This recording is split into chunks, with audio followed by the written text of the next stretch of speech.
위대하신 왕의 영광 이 땅을 비추네.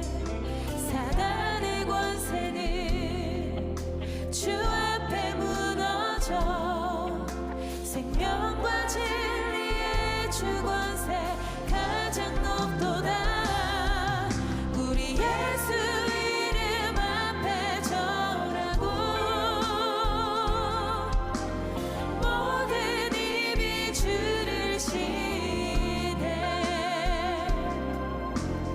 영광 중에 오실 주를 보리라. 선포해 왕께 만세.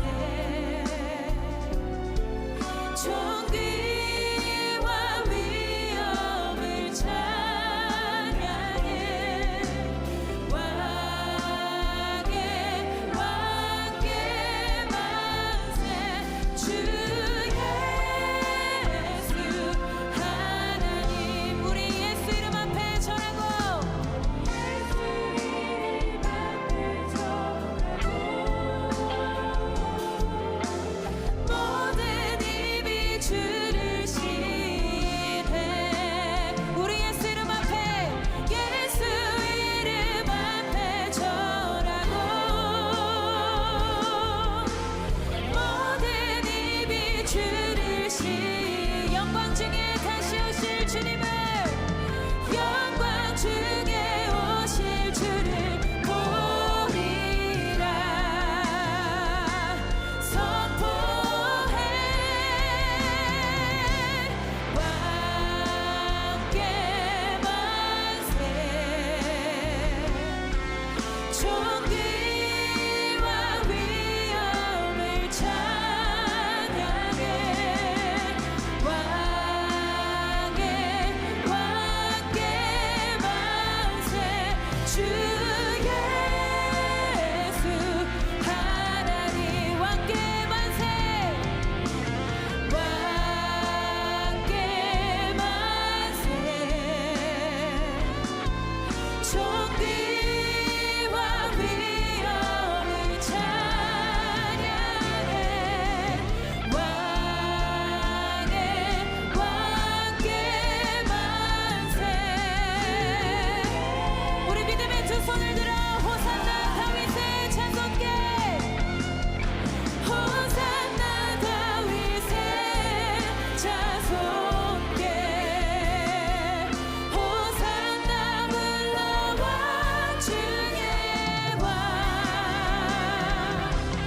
높은 하늘에 영광을 예수 주 대신. 호산나 호산나 우리 왕께. 호산나 다윗의 찬송께. 호산나 불러와 중의 왕. 높은 하늘에 영광을 예수 주 대신 가네. 찬양 성부 성자 성령. 찬양 성부 성자 성령. 성삼위 일체께 영원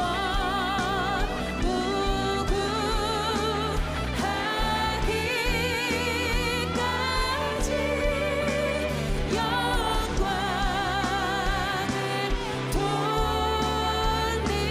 돌리세. 주님께 영광을 돌리. 오늘도 우리의 모든 찬양받게 합당하신 주님께 모든 영광 올려드립니다. 할렐루야. 모두 자리에 앉으시겠습니다.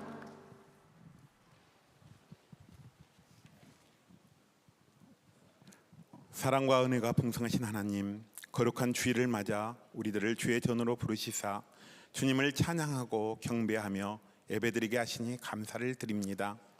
세상 만물의 주관자 되신 하나님 아버지, 그 은혜로 풍요로운 가을을 또 보내게 하심도 감사합니다. 우리의 눈에 비춰지는 오곡백과처럼 우리의 심령 가운데 믿음의 결실이 풍성히 맺혀지길 원하고 바라고 기도합니다.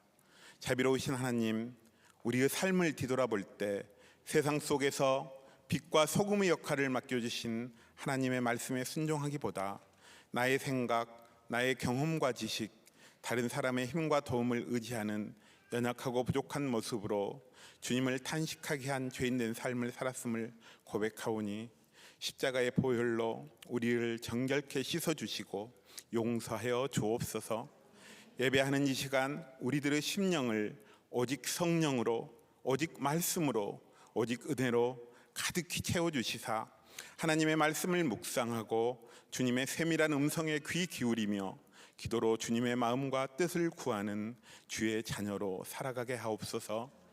오늘 또 진리의 말씀을 들고 단위에 서신 김다희 담임 목사님을 위해 기도합니다. 목사님께 성령 충만함의 은혜를 부어주시사 영육간의 강건함과 지혜를 허락하여 주시고 권능의 말씀을 전하게 하시며 듣는 우리의 마음에 말씀이 감동으로 새겨져 말씀을 증거하는 증인된 삶으로 하나님의 기념책에 기록되는 주님의 용사로 살아가게 하옵소서. 주님께 찬양으로 영광 돌리는 더 브릿지 찬양대의 찬양을 기뻐 받아주시고 팀원들의 삶 속에 주님의 향기가 가득하게 하옵소서. 오늘 또 마음을 다하여 예배를 돕는 손길들을 기억하여 주시고 저들의 봉사와 헌신을 통하여 예배가 더욱 주님께 큰 영광을 올려드리며 은혜 넘치는 예배가 되게 하옵소서. 연말이 다가오고 있습니다. 2025년을 은혜와 감사로 마무리하고 2026년을 주님의 마음으로 준비하며 계획할 수 있도록 성령님 도우시고 인도하여 주시며 또한 추운 겨울철 어려운 이웃들에게 주님의 사랑과 복음을 전하는 축복의 통로가 되게 하옵소서. 오늘 또 예배의 주인 되신 주님 홀로 영광 받으시길 원하오며 오늘 또 살아 역사하시는 예수 그리스도의 이름으로 기도드립니다.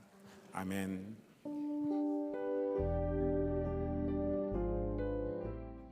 이 시간 다 함께 하나님을 경외하는 마음으로 자리에서 일어서시겠습니다. 오늘 우리에게 주시는 하나님의 말씀은 사무엘하 23장 8에서 39절 말씀입니다.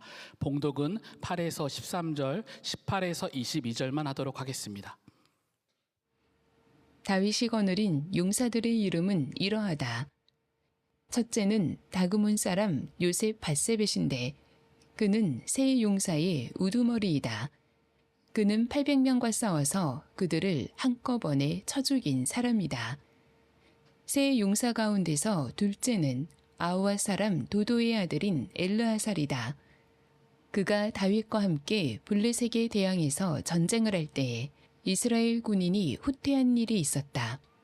그때에 엘르하살이 혼자 블레셋 군과 맞붙어서 블레셋 군인을 쳐 죽였다.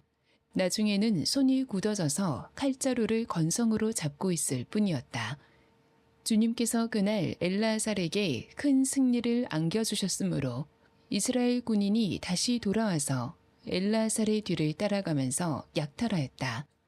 세 용사 가운데서 셋째는 하랄 사람으로서 아게의 아들인 삼마이다.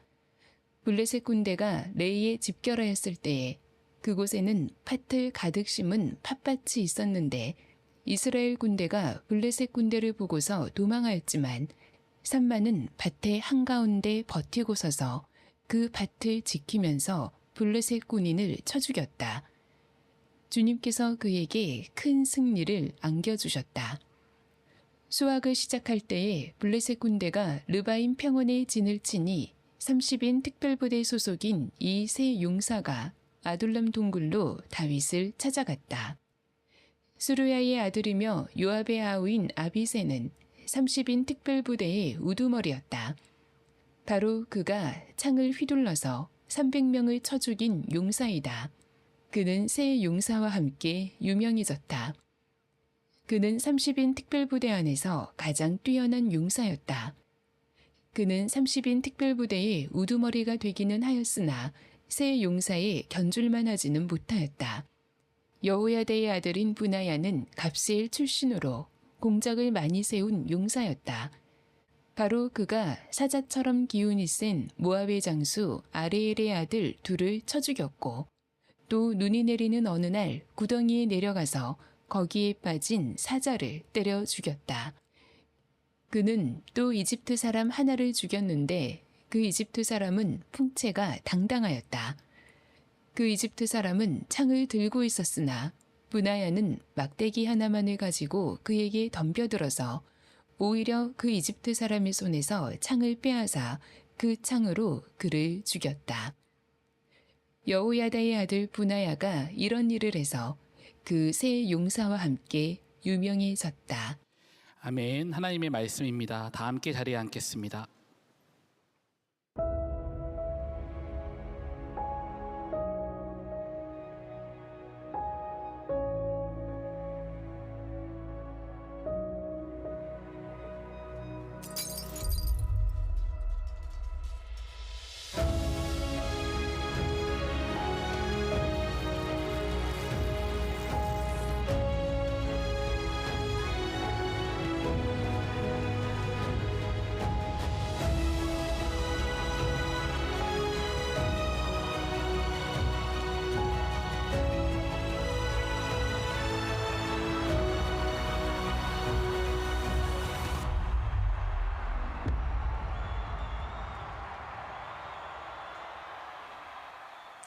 네, 한 주간 잘 지내셨습니까? 우리 사부 예배 오신 여러분들 또 온라인으로 참여하신 모든 분들에게 하나님의 기쁨과 평강이 항상 넘치시기를 축복합니다. 우리 저희 앞뒤에 계신 분들에게 잘 오셨습니다 인사하겠습니다.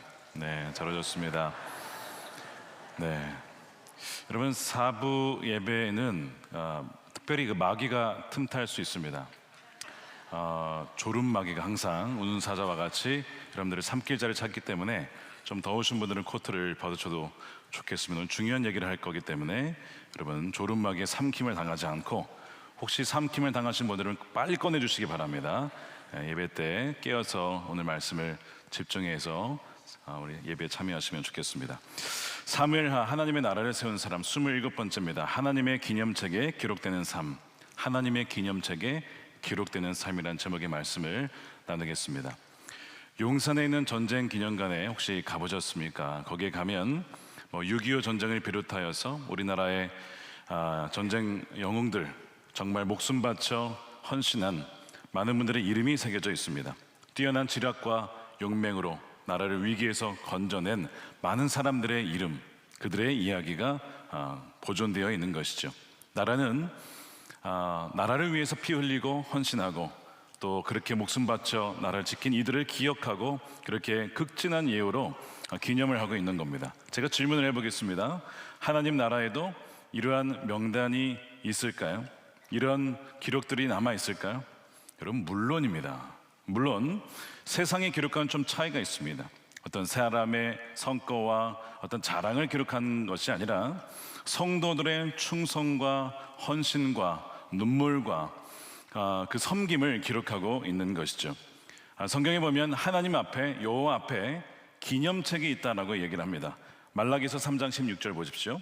그때 여호와를 경외하는 자들이 피차에 말하며 여호와께서 그것을 분명히 들으시고 여호와를 경외하는 자와 그 이름을 존중히 여기는 자를 위하여 여호와 앞에 있는 기념책에 기록하였느니라. 이 기념이라는 단어 히브리어 지카론, 이 기념책이 있다라고 하는 거죠. 이 기념책이 뭘까? 고대 근동의 왕들은 자신의 업적을 기록을 해 두었습니다. 서기관을 통하여서 나라에서 벌어지는 일들을 적어둔 거예요.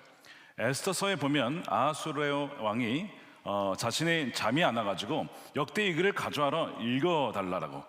그러니까 이제 그걸 들으면 졸리니까. 그래서 이제 읽어달라고 쭉 듣다가 누가 발견되냐면 모르드게가 그 왕을 음해하려는 시도를 발견하여서 지켰던 것이 기록이 되어 있었습니다. 아무런 포상을 하지 않았기 때문에 왕이 모르드게에게 포상을 하게 되면서 이제 이게 역전얘기 되어지는 이야기를 아마 잘 아실 겁니다.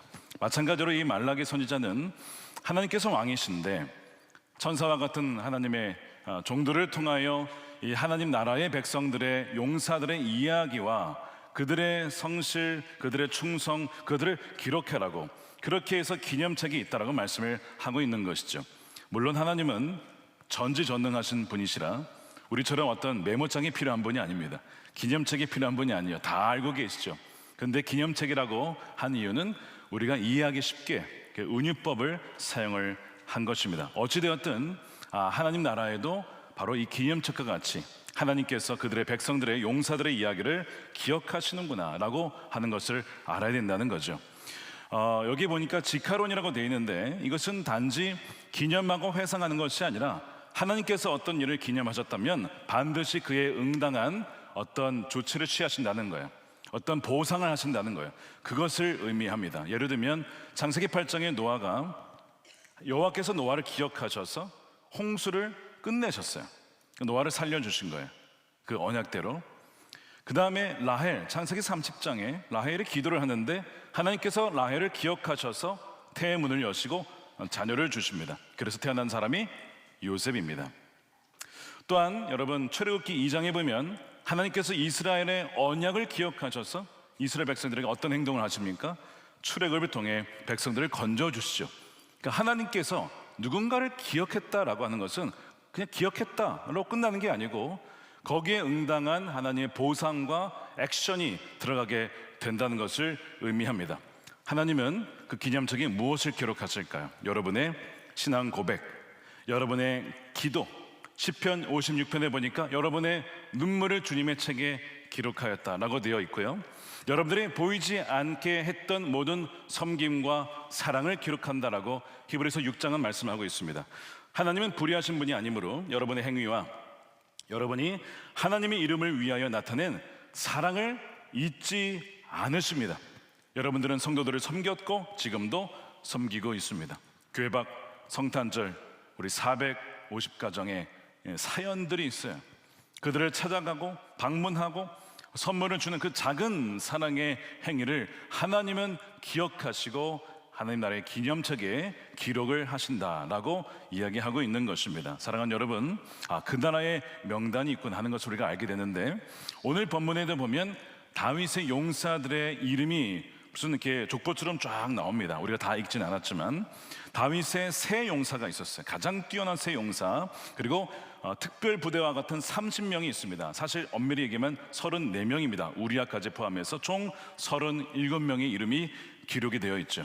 하나님께서는 다윗의 행적만 기억한 것이 아니라 다윗과 함께 하나님의 나라를 세워나갔던 백성들과 용사들의 이름과 행적까지도 기억을 하셨다는 것입니다. 이 명단을 보면 우리도 그 나라의 명단에 기록이 되어지고 하나님의 은혜로 섬길 수 있었던 그 많은 일들에 대한 역사가 기록이 된다는 것을 기대할 수가 있게 될 것입니다. 여기 보게 되어지면 우리는 오늘 많은 인물을 다 다룰 수는 없고 4명의 핵심적인 인물을 좀 다루려고 하는데 이들은 각기 다른 무기와 장소와 또한 다른 방식으로 싸웠습니다. 이걸 보면 저와 여러분이 감당해야 될 영적 전쟁의 종류가 무엇인지 어떻게 싸워야 하는지를 잘 알 수 있게 될 것입니다. 첫 번째 인물은 누구냐면 아디노, 요셉, 바세벳인데 불가능을 뚫는 권능의 창입니다.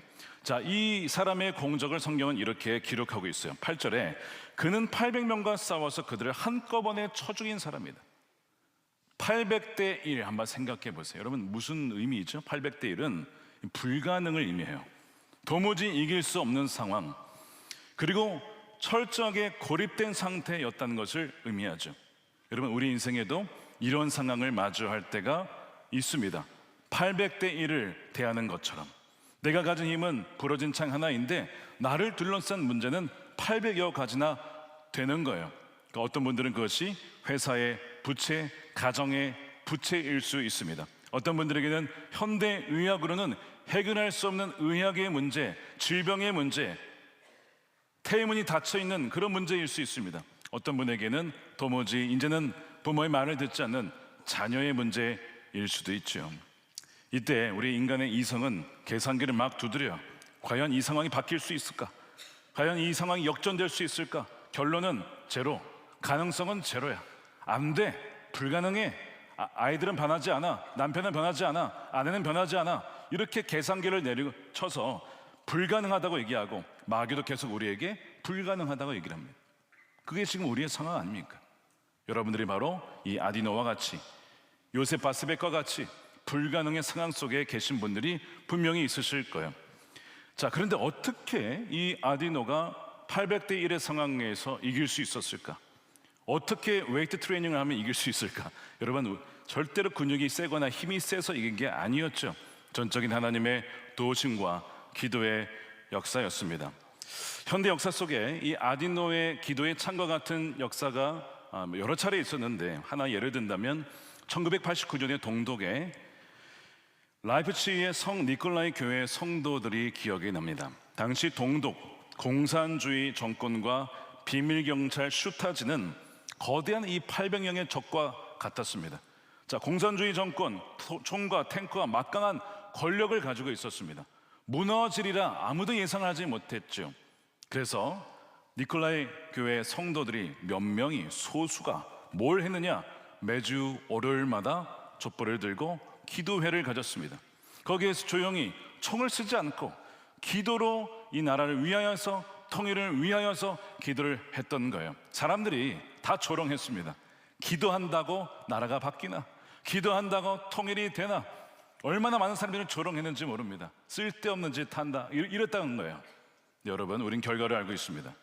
동독은 무너졌고 베를린 장벽은 무너졌고 함께 통일이 되어서 지금에 이르기까지 그 과정을 보면, 기도로 그 모든 불가능 상황을 뚫었던 그 아디노의 역사가 그 당시에 있었다는 거죠. 동독의 한 관리가 나중에 이렇게 고백했어요. 우리는 모든 것에 대비해 계획을 세웠지만 기도에 대한 대책은 세우지 못했다. 그 기도를 감당할 수가 없었다는 것입니다. 이것이 이 아디노의 전투, 영적인 전투입니다. 내 힘으로 800명, 800대 1 절대 이길 수가 없어요. 백전백패입니다. 이길 수가 없습니다. 일이라고 하는 한계를 우리는 극복할 수가 없는 사람들이에요. 자, 그런데 그 일을 주님께 가져가서, 주님께 나아가서 기도하면 그 일이 뭐가 되는 거예요? 무한하신 하나님의 능력이 되는 것입니다.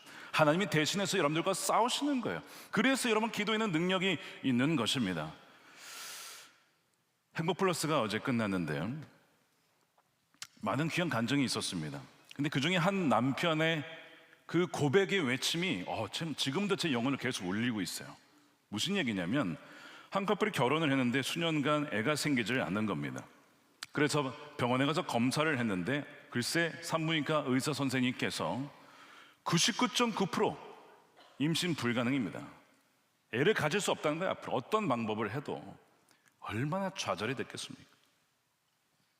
남편과 아내가 그 상황을 놓고 하나님께 기도하며 간구했죠. 하나님, 불쌍히 여겨주십시오. 어떻게 됐을까요? 생명을 잉태했어요. 이미 100억 개 나온 상황에서 참여를 하셨습니다. 그러면서 기도를 받으러 오신 거예요. 근데 이 남편분이 이제 나중에 이 아내에게 고백하며 외치기를 뭐라고 하시냐면, 여보, 하나님은 의학과 과학을 뛰어넘어 역사하는 분이셔. 그 외침이 얼마나 당당하고 강력한지 많은 분들의 마음을 심금을 울렸습니다. 그렇지, 하나님은 과학과 의학을 만드셨지만 그것을 뛰어넘어 역사하시는 분이시지. 우리가 얼마나 불가능의 상황 속에서 이건 불가능해, 안 돼, 얼마나 그 자신이 그 자리에서 포기하는지 모릅니다. 여러분, 지금 여러분도 이 800대 1과 같은 상황 속에 에워싸여 있지는 않으십니까? 도무지 길이 안 보이십니까? 그때 여러분 기도에 이 아디노의 창을 들 때입니다. 계산기를 내려놓으십시오. 그리고 무릎을 꿇으십시오. 내 힘이 아니라 위로부터 부어지는 하나님의 권능을 힘입어서 불가능한 현실 속에 한복판으로 뛰어드는 것, 바로 이러한 거룩한 믿음의 도전이 하나님의 기념책에 반드시 기록될 것입니다. 우리 두 번째 인물은 엘르아살입니다. 홀로 남겨진 자의 손과 하나 된 칼인데요, 이 엘르아살의 전장도 굉장히 비장하죠. 9절에 보니까 세 용사 가운데 둘째는 아와 사람 도도의 아들인 엘르아살이다. 그가 다윗과 함께 블레셋에게 대항하여 전쟁할 때에 이스라엘 군인이 후퇴한 일이 있었다. 아니, 왕이 있는데 왜 후퇴를 합니까? 왜 물러납니까? 두려우니까 물러나는 거예요. 블레셋 군대의 칼이 당시에 철기 문명의 칼을 갖고 있었고 이스라엘은 청동기 문명입니다. 게임이 안 되죠. 그러니까 두려움이 어떤 전염병으로 확 퍼졌어요. 사람들이 막 도망을 가기 시작합니다. 근데 왕이 있는데 왜 도망을 가요? 끝까지 엘르아살의 왕의 곁을 지키게 되는데, 여러분 이것이 뭘 보여주냐면, 오늘날 예수 그리스도가 살아계심에도 불구하고 진리를 저버리고 말씀을 저버리는 배교의 시대를 보여주는 장면입니다. 많은 사람들이 말세가 되면 자기를 사랑하고 돈을 사랑하고 주님을 떠나게 된다는 거예요. 그걸 보여주고 있어요. 배교의 시대가 있다는 것입니다. 세상의 거대한 흐름 앞에 진리가 조롱받고 성경대로 사는 미련한 사람이 아직도 있구나라고 그렇게 우스개 대상이 되어지는 이 크리스천들이 많이 있어요. 그렇다 보니까 교회 안에서조차 지혜롭게 하자라는 명목하에 말씀을 타협하는 많은 사람들이 늘어나고 있습니다. 정말 이 말씀 붙잡고 주의 말씀대로 사업하고 운영하고 살아가는 이들이 찾아보기 어려운 시대예요. 주님께서 다시 오실 때 믿음을 보겠느냐라고 하셨거든요. 믿음을 가진 자를 찾아보기가 어렵다는 얘기입니다. 왜요? 좁은 길을 가는 사람은 소수기 때문에. 엘리야 시대 때 엘리야가 오죽했으면 하나님 저 혼자만 남았습니다. 엘리야는 자기 혼자 남았다고 느꼈어요. 물론 하나님께서 바알에 무릎 꿇지 않은 7,000명을 남겨두셨죠. 근데 엘리야가 느끼긴 그렇단 말입니다. 이 엘리야살도 그런 상황이었어요. 다 도망을 갈 때에 이 엘리야살이 그 자리를 지켜서 칼을 쥐고 혼자서 싸우는 거야. 자, 그런데 성경은 그가 얼마나 처절하게 싸웠는지 기가 막힌 표현을 씁니다. 개정판 10절에 보니까 그가 혼자 나가서 손이 피곤하여 그의 손이 칼이 붓기까지 블레셋 사람을 치니라. 그날에 여호와께서 크게 이기게 하셨으므로 여호와께서 크게 승리를 주셨어요. 자, 근데 보니까 칼과 손이 들러붙었대요.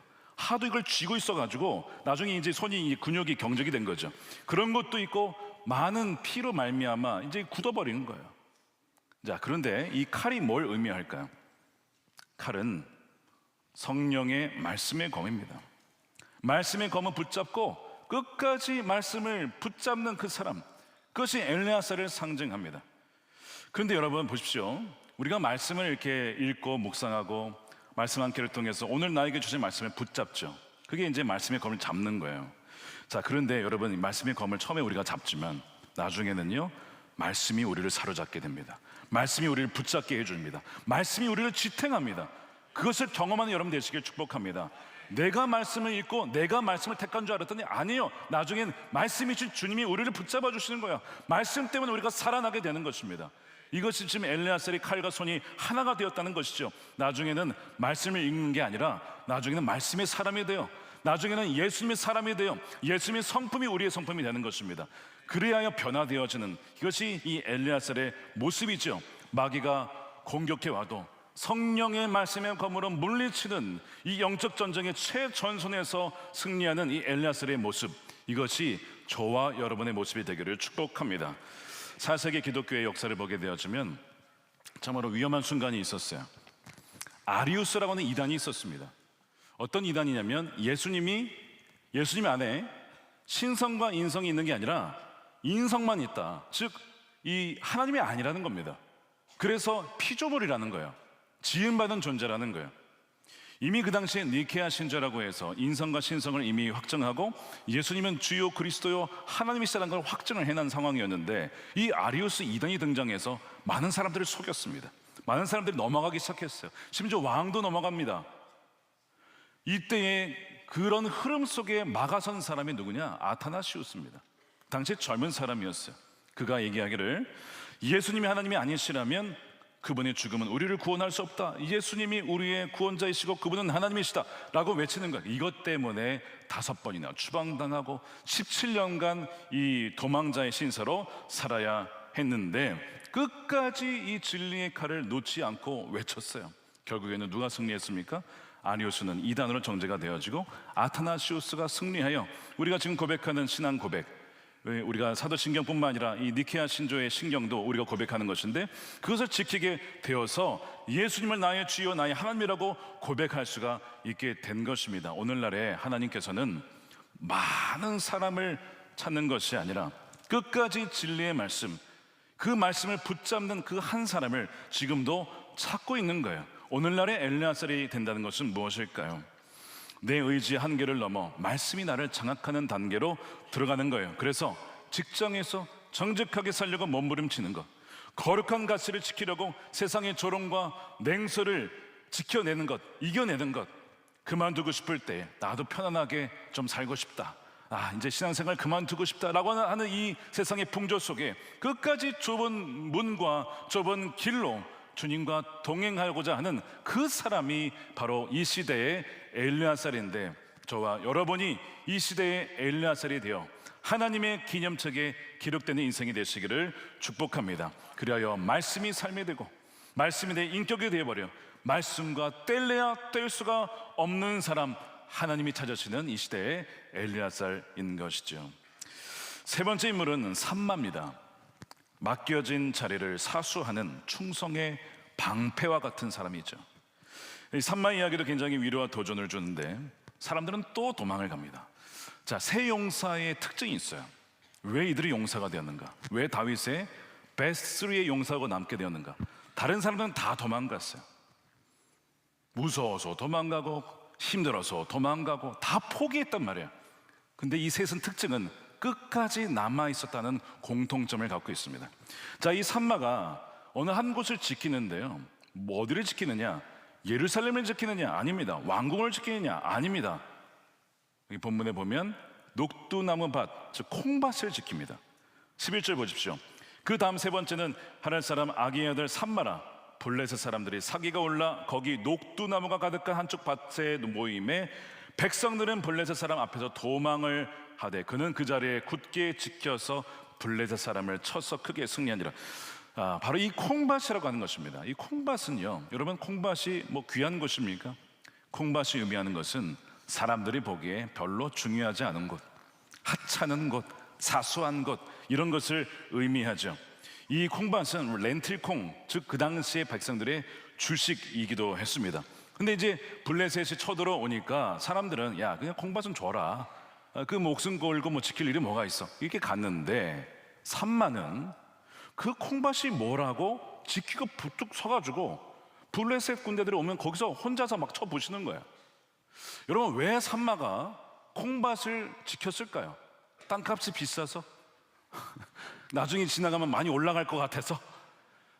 그게 아니라 그 콩밭은요, 어찌되었든 하나님께서 우리에게 주신 여호와의 기업이다. 하나님 맡겨주신 여호와의 기업이기에 그것을 단 한 평도 적에게 내어줄 수 없다라는 그 믿음으로 삼마는 그 자리를 지켰고 하나님이 이기게 해주셨고 결국에는 세 명의 용사의 한 명으로 하나님 나라의 기념책에 기록이 되었던 것이죠. 여러분, 여러분의 삶에 이 콩밭과 같은 곳이 어디입니까? 중요하지 않다라고 여기는 버려도 돼, 그렇게 떠나고 싶은, 아니 떠난 그 장소, 여러분, 그곳은 어디입니까? 오늘날에도 많은 선교지에 사람들이 주목하지 않고 별로 이렇게 집중을 받지 못하는 많은 선교지가 있어요. 그런 정말 시골과 같은 선교지가 있어요. 그래도 거기에 하나님이 내게 맡겨주신 영원한 기업이라고 믿고 오늘도 그곳에서 찬양하며 예배하며 복음을 전하는 선교사님들이 오늘날에 뭐예요? 삼마죠. 지난주에 전도인의 밤이 있었어요. 39개 팀이 전도팀이 있습니다. 전도하는 그 지역이 있어요. 스팟이 있습니다. 전략적인 거점인데 어떤 곳은요, 이단들이 너무 많이 와요. 그래서 이 블레셋과 같이 이단들이 너무 많이 오니까 여기서는 좀 포기해야 되나 싶은 그런 곳도 있어요. 콩밭이죠. 그런데 전도 대장님들이 그곳을 포기하지 않는 거예요. 이곳은 하나님이 우리에게 맡겨주신 영원한 기업이다. 하나님이 우리에게 주셨는데 어찌 이단에게 줄 수가 있나, 단 한 평도 내어줄 수 없다라는 마음으로 지키는 분들이 있는 거예요.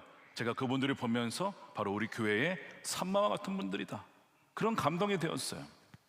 또한 우리 교회 주차 봉사하시는 분들이 있습니다. 다들 남들 3D라고 생각하는 곳, 정말 추운 겨울날에도 있어야 되고 더운 여름날에도 있어야 되고 비가 와도 있어야 되고 눈이 와도 있어야 되고 정말 다들 기피하는 콩밭, 그것이 우리 교회 봉사 중에서도 주차 봉사 아닙니까? 근데 그분들이 뭐 거기가 그렇게 귀해서 그렇게 계신 걸까요? 물론 그렇겠죠. 그분들이 거기에 있는 이유는 바로 그곳이 여러분들을 맞이하는 예배의 첫 시작입니다. 그것이 예배의 관문입니다. 여기서부터 성도님들을 잘 맞이하고 주차 문제를 잘 해결을 해야, 교통을 원활하게 해야 우리가 평안한 마음으로 은혜롭게 예배를 드릴 수가 있어요. 그러니까 영적인 전쟁터가 지금 예배 중에도 계속 조름막에는 우는 사자와 같이 우리를 넘어뜨리지만 들어올 때부터 주차 문제로 마음을 상하게 하여서 틀어놓으려고 마귀들이 거기도 있단 말이에요. 그러니까 누군가는 산마가 되어서 지켜야 하지 않겠습니까? 주차봉사 30명이 더 필요하다고 합니다, 여러분. 여러분, 우리 교회에 또 산마가 누가 있을까? 여러분, 저는 다음 세대 교사라고 생각합니다. 다음 세대 교사. 정말 애들, 조그만 아이들 너무 귀엽긴 하지만 정말 통제 안 되는 이 아이들과 함께 하는 것은 좀 쉬운 일은 아니죠. 어떤 분들은 섬기다가도 야, 내가 지금 뭐 애 봐주는 사람인가? 내가 뭐 애 보려고 교육했나? 뭐 이런 생각이 들 수도 있어요. 그래서 사실은 오래 섬기는 것이 쉽지는 않죠. 근데 여러분, 산마의 입장에서 한번 생각해 보십시오. 아이를 돌보기가 아니라 여러분, 다음 세대야말로 하나님께서 우리에게 맡겨주신 언약의 땅입니다. 여러분, 지금 마귀는요 365일 쉬지 않고 우리 아이들을 빼앗아 가려고 그렇게 콩밭을 침투해 오고 있어요. 미디어를 통해서, 거짓을 통해서, 영상을 통해서 계속해서 우리 아이들을 무너뜨리려고 하고 있습니다. 그런데 여러분, 그런 상황 속에서 하나님께서 우리에게 주신 다음 세대 단 한 명도 내어줄 수 없다라고 하는 그 마음으로 산마가 되어서 우리 아이들을 지켜줄 이 시대의 산마는 어디에 있습니까? 지금 교사가 100명이 필요하다고 하는데 이 시대에 100명의 산마는 도대체 어디에 있는 것입니까? 저는 기도하기를 그 100명의 산마가 채워지게 되기를 기도합니다. 하나님의 부르심에 따라 정말 그 아이 한 명 한 명이 결국에는 하나님 나라의 용사가 될 텐데, 주님, 제가 그 콩밭 남들이 다 가기 싫어하고 쓰리디라고 여겨지는 그 다음 세대 교사, 주님, 제가 섬기겠습니다. 그들을 통하여 하나님 나라는 확장이 되어지고 하나님께서는 그들의 수고와 헌신을 어떻게 하신다? 기억하신다는 거야. 자카르, 기억하신다. 기억하셨다면 어떻게 한다는 거야? 반드시 하나님이 행동하신다. 반드시 보상하신다 라는 그 믿음으로 여러분 반응하신 여러분들이 되시기를 축복합니다. 여러분 자리가 하찮아 보이십니까? 콩밭처럼 보이십니까? 나에게 왜 이런 콩밭만 맡기나? 아니, 여러분이 있는 그 자리 때문에, 여러분 때문에 악한 마귀는 침투해 올 수가 없는 거예요. 그러니까 여러분, 사소하게 여기지 마십시오.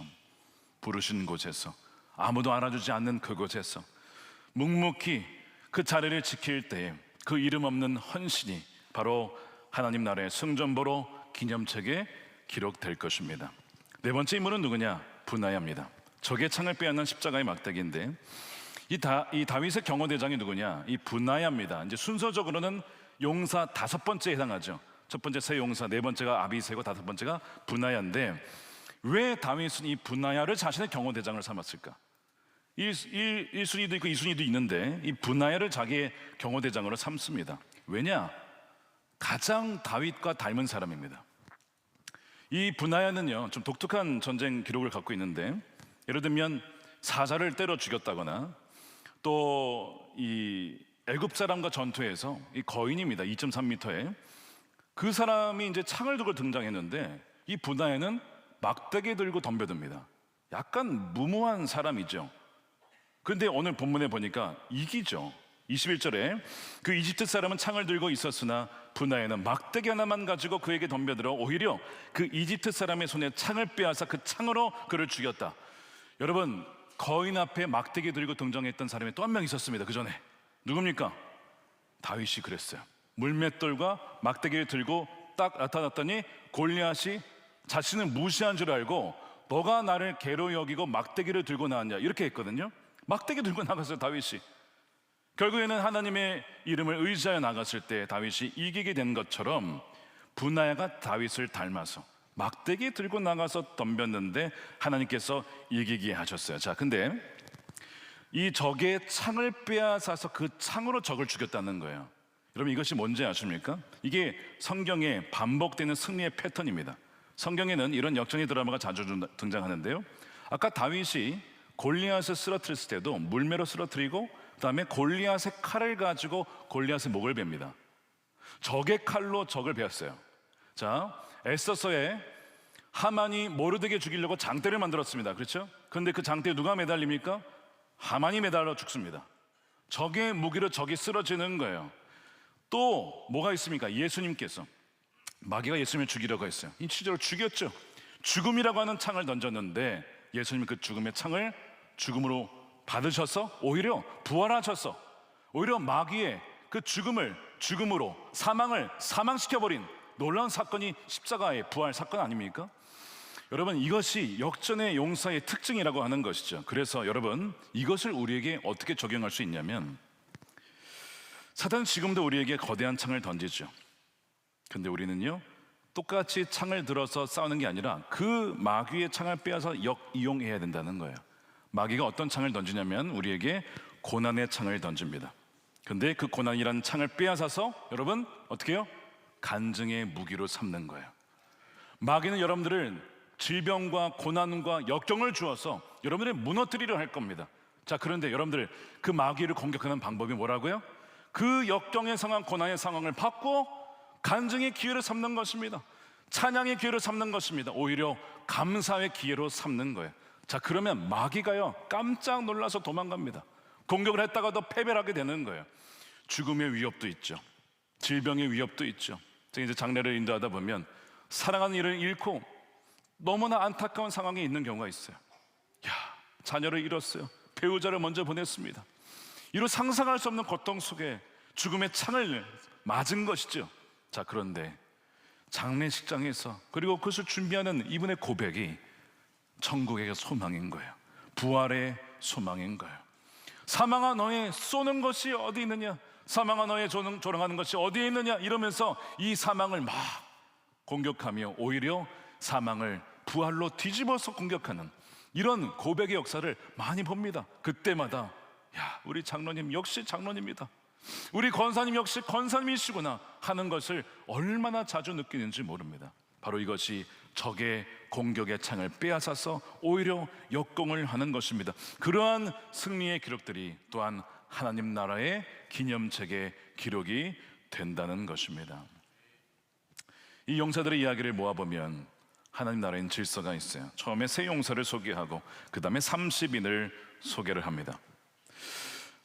하나님께서 각기 다르게 쓰임받도록 부르셨고 은사와 또 맡은 역할과 크기가 다 다르긴 하지만 이들은 한마음 한뜻으로 하나님 나라 위하여 그렇게 충성을 다했습니다. 그런데 서로 질투하지 않았어요. 브나야가 아디노를 향해서 엘리야스를 향해서 질투하거나 시기하거나 그러지 않고 자신의 부름받은 자의 그 위치에서 충성스럽게 감당했고 똑같이 기념책에 기록이 됩니다. 바로 이것이 교회의 모습이죠.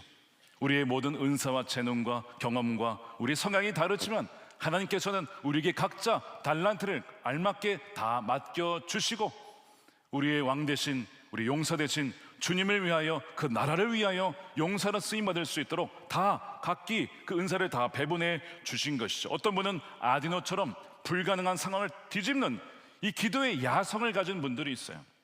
어떤 분들은 엘리야스처럼 다 포기하는 상황에서 계속해서 말씀 붙잡고 이겨나가는 분들이 있습니다. 어떤 분들은 산마처럼 남들이 하찮게 여기는 그 일상의 섬김의 영역 속에서 거룩한 성소로 그 자리를 지키는 분이 있어요. 브나야처럼 마귀의 공격을 당해도 찬양으로 감사함으로 오히려 마귀를 역공하는 그런 반전의 용사들이 있습니다.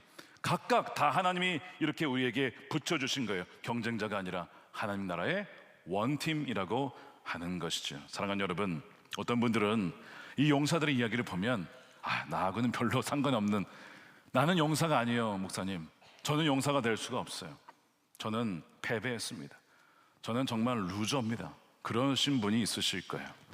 여러분, 이 용사들이 처음부터 이런 용사가 아니었습니다.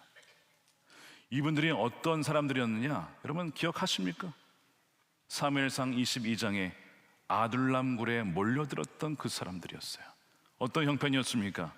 압제를 받는 사람들과 빚에 시달리는 사람들, 원통하고 억울한 일을 당한 사람들, 바로 그 사람들이 이 용사들이었어요. 모두 다윗의 주변으로 몰려들었다. 이렇게 다윗은 그들의 우두머리가 되었는데 400여 명이나 되는 사람들이 그를 따랐다. 이 400여 명에 바로 이 용사들이 포함되어 있는 거죠. 맞습니다. 이들은 실패하고 연약하고 넘어지고 원통하고 상처 입은 지극히 평범한 사람들이었어요. 자, 그런데 어떻게 변화되었습니까? 다윗과 함께 동행하며 하나님이 그 기름 부으심의 그 은혜가 이들에게도 흘러가면서 이들도 다윗처럼 변화되기 시작한 거예요.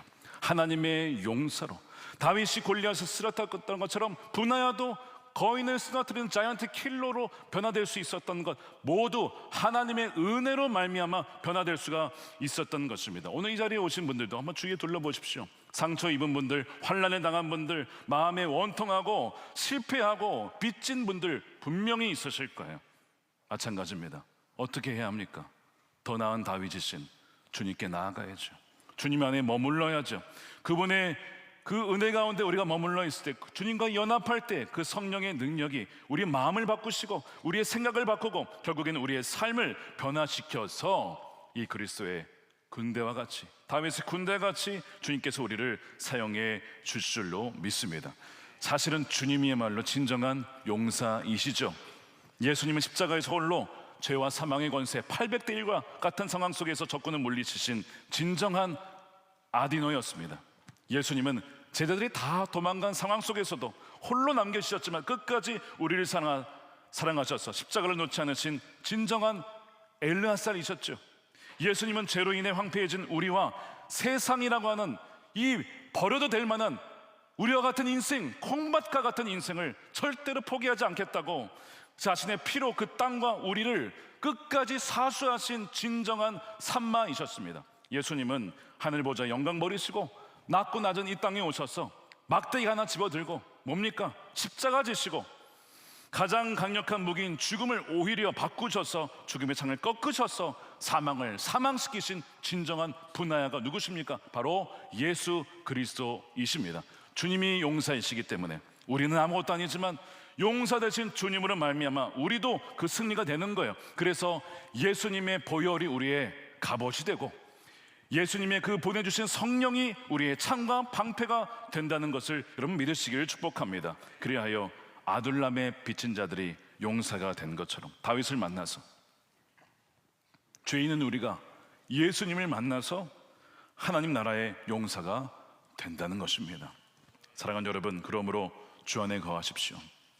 신실하게 여러분의 부르신 그 자리에서 남들이 다 도망가고 사라질 때에도 끝까지 진리의 말씀 붙잡고 기도의 창을 들고 그 콩밭을 지켜낼 때 주님께서 여러분 부르실 때에 뭐라고 하실까요? 그 모든 것을 다 기록하고 기억하셨다가 이렇게 말씀하실 겁니다. 착하고 충성된 나의 종들아, 참으로 잘하였다. 너의 그 모든 눈물과 헌신과 그 고독과 외로움 속에서 그 자리를 지켜낸 그 모든 것을 내가 다 알고 있노라. 주인의 즐거움에 참여할지어다. 기억하시고 보상해 주시는 그 은혜, 그리하여 하나님 나라의 기념책에 모두가 다 한 명도 빠짐없이 기록되어져서 주님께만 영광 올려드리는 저와 여러분의 삶이 되시기를 주님의 이름으로 간절히 기도드립니다. 기도하겠습니다.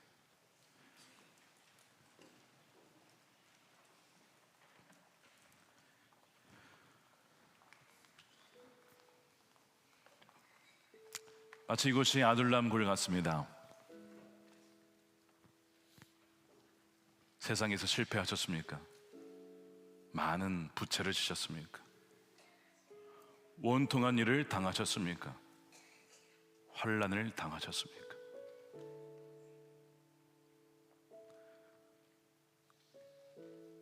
그들의 유일한 소망은 다윗이었습니다.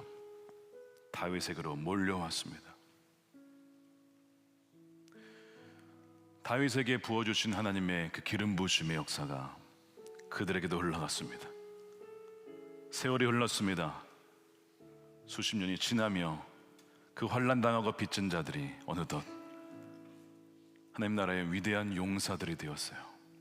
그리고 하나님의 귀한 기념책에 하나하나 그 자리를 지켜낸 것들이 하나님께 기억이 되고 이렇게 지금까지도 우리에게 알려지고 있습니다. 사랑하는 여러분, 어떤 형편이 있든지 포기하지 마십시오. 그 콩밭을 버리지 마십시오. 함께 하시는 진정한 용사 되신 주님을 붙잡으십시오. 말씀의 칼을 쥐십시오. 기도의 창을 드십시오. 언제나 우리 함께 하신 주님으로 말미암아 주님께서 우리의 방패와 칼이 되시고 창이 되시며 우리 값어치 되시며 주님의 그 승리가 결국 최후의 우리의 승리가 될 것입니다. 그 믿음으로 나아가는 이 시간 우리 함께 통성으로 기도하겠습니다. 살아계신 아버지 하나님 감사합니다. 주님 아버지 이 시간에 하나님의 백성들의 이 시간 위로하여 주시고 만져주시기를 원합니다. 세상에서 원통하고 빚진 자들 하나님 환난을 당한 자들이 있습니다. 아둘람불과 같은 이 상황 속에 다윗이신 더 나은 다윗이신 주님으로 말미암아 주님의 성령의 교리신 도우심으로 말미암아 치유받고 회복되어지고 일어나는 주님의 군사들 되게 하여 주시옵소서. 그 나라의 기념책에 기록되어지는 영광을 얻기를 원합니다. 주님 생명책만이 아니라 주님의 그 기념책에 기록되어 하나님의 나라와 영광을 더욱더 올려드리며 이 세상에서 부름받은 바 끝까지 사명을 감당하여 정치, 경제, 사회, 문화, 교육, 음악, 과학, 의학 모든 영역 속에 하나님의 말씀을 드러낼 수 있는 자녀들과 될 수 있도록 주님 역사하여 주시옵소서.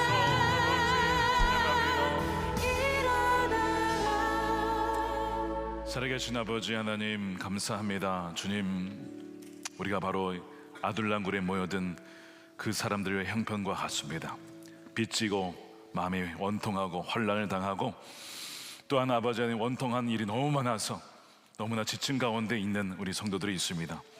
다윗을 통하여 그들이 시간이 지날 때 결국에는 그리스도의 놀라운 주님의 용사가 된 것처럼 주님 이 시간에 주의 백성들을 위로하여 주셔서 말씀의 사람이 되게 하시고 말씀의 검을 붙잡게 하시고 기도의 창을 들게 하여 주시며 콩밭이라 가는 부르심의 그 사명지에 떠나지 아니하고 끝까지 주님을 위하여 하나님 나라 위하여 쓰임받는 하나님의 용사들이 다 되게 하여 주시옵소서. 상황을 바라보지 않게 하시고 우리와 함께 하신 주님을 바라보는 눈이 활짝 열리게 하여 주시옵소서. 위로부터 부어주시는 담대함과 용기와 지혜와 능력이 우리 사랑하는 모든 예배자들 가운데 하나님 물붓듯이 부어지게 하여 주시옵소서. 그리하여 하나님 나라의 기념책에 기록될 뿐만 아니라 이 땅에서 살아가는 동안 하나님의 위대하심을 입술로 간증하며 찬양하며 오직 주님께만 영광을 올려드리는 하나님의 위대한 군사들로 살아갈 수 있도록 주님 사용해 주시옵시고 영광을 받아 주시옵소서.